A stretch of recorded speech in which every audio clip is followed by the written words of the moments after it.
PSBB di Kota Palembang? Ya, pada hari ini kita sudah mengenakan sanksi, khususnya Perwali nomor 14 2020. Dan pagi tadi sampai jam sekarang sudah mendapatkan pelanggar sanksi sekitar 21 orang. Pak, pelanggarannya, sanksinya berupa apa Pak yang melanggar ini Pak? Sanksi 100 sampai 100.000 sampai 250.000 kalau yang tidak menggunakan masker. Dan sanksi fisik ya kita buat suruh gotong royong membersihkan ini tempat-tempat fasilitas umum seperti ini ada di Kambang Iwa, kita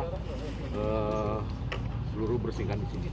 Ini Pak dipakai rompi juga nih Pak. Ya. Ini kenapa nih Pak? Ya, ini kan yang terkena sanksi kita harus menggunakan rompi karena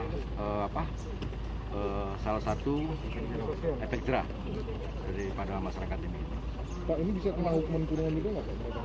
Iya, hukumannya itu ada di karantina selama 1 kali 24 jam.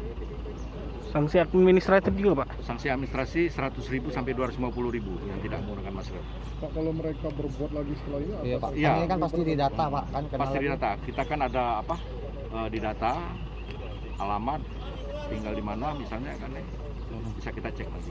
Ya bisa, misalnya kena lagi Pak, apa sanksinya lebih berat atau gimana? Lebih berat lagi, bisa kita sanksikan lagi. Oke.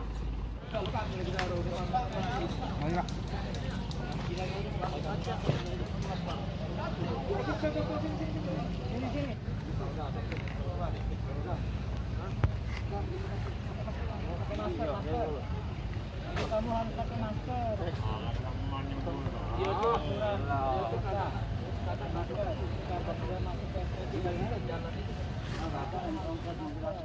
Nah,